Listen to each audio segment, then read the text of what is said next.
sky above Rome burns red.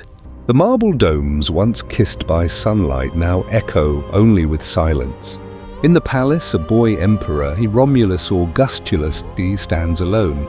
Outside, the Germanic warlord Odoacer's banners rise above the eternal city. And in that stillness, history holds its breath. This comes the moment Rome dies. But empires never fall in an instant. They crumble slowly, like marble turned to dust, until one final second marks the end of 1,000 years of power. For centuries, Rome believed it was eternal. Its poets called it Urbs Aeterna, the city that would never fall. The Colosseum roared with blood and glory. Legions marched across 3 continents. Gold poured into its coffers like rivers from conquered lands. And yet, behind this illusion of immortality, the seeds of collapse had already been planted. Because every empire that believes itself invincible is already dying. The people of Rome forgot how to fight and how to work. Once, Roman farmers had tilled the soil, fed the armies, and raised families in the shadow of honor. But now slaves did the labor. Citizens demanded bread and games. Senators bathed in perfume and debated luxury taxes while soldiers at the front starved. The empire's borders stretched too far to defend. Corruption devoured the treasury, and emperors rose and fell with every new rebellion. Rome, once ruled by discipline, was now ruled by indulgence. The year is 235 AD. The assassination of Emperor Alexander Severus ignites a century of chaos. 50 emperors rise and fall in just 50 years. Civil wars drain the legions. Enemies press from all sides, Goths, Persians, Vandals. The empire begins to rot from within. The roads that once carried legions now carry refugees. Cities crumble. Grain runs dry. For the first time, Rome, the eternal conqueror, fears its own reflection. There were voices that tried to save her. Philosophers like Seneca, who warned that luxury would destroy Rome's soul. Generals like Aurelian, who fought to hold the empire together with blood and steel. Prophets who said the gods had turned their backs. But power is deaf when it fears its own mortality. The Senate laughed, the people drank, and the empire marched toward its fate. Desperation breeds illusion. In 285 AD, Emperor Diocletian decided to save the empire by splitting it in 2. The Western Roman Empire, Rome, Milan, Ravenna; the Eastern Roman Empire, Constantinople, the jewel of the East. 2 emperors, 2 courts, 2 ambitions. But unity once broken can never truly return. What was meant as survival became the first wound that would never heal. For centuries, Rome had called its enemies barbarians.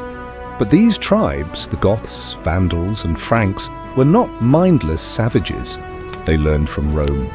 They traded with Rome. They even served in Rome's legions, until the empire betrayed them, robbing them, starving them, enslaving their children. And the day came when those same barbarians returned, not as mercenaries, but as conquerors.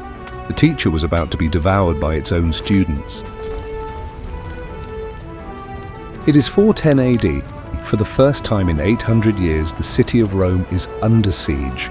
The Visigoth king Alaric marches his army to the gates. Inside, famine reigns. Panic spreads like wildfire.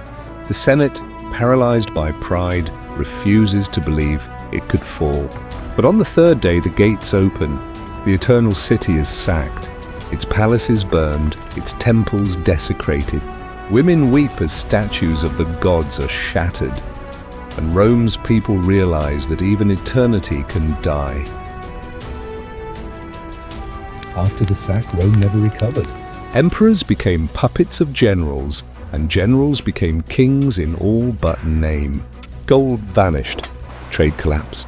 Armies were no longer Roman, but mercenaries who sold their loyalty to the highest bidder.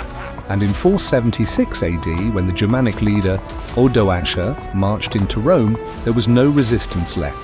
he entered the palace of the child emperor Romulus Augustulus, placed a hand on his shoulder, and said gently, "There is no need for two emperors anymore." Imagine this moment. The last emperor of Rome, a boy no older than 14, stands before a barbarian general. Outside, the marble streets are silent. The once mighty legions have vanished. The Senate waits, powerless.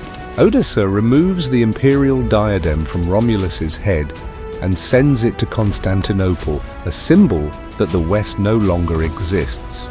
In that single act, one of the greatest empires in history ends. Not with an explosion, but with a whisper. Rome did not fall in one night. It faded like the embers of a dying fire. In the east, Constantinople survived for another 1,000 years, calling itself Roman long after the West had vanished. But the world had changed forever. The great roads crumbled. The libraries burned. The aqueducts ran dry. Europe plunged into darkness, the Middle Ages, where memory of Rome lived only as myth. And yet Rome never truly died. Her laws shaped nations. Her architecture became the blueprint of the modern world. Her language, Latin, still whispers through our words today.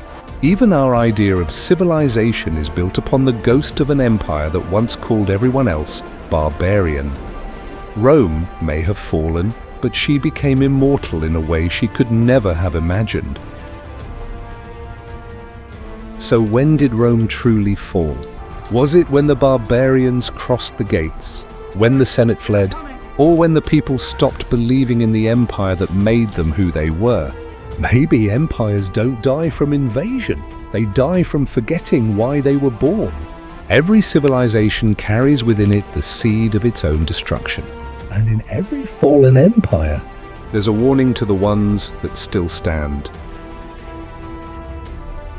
As the night fell over the ruins of Rome, a cold wind swept through the broken arches of the Forum.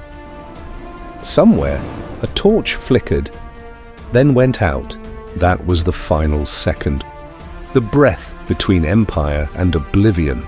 And as history moved on, Rome's story became a mirror, reflecting not just the fall of a city, but the destiny of every power that dares to call itself eternal.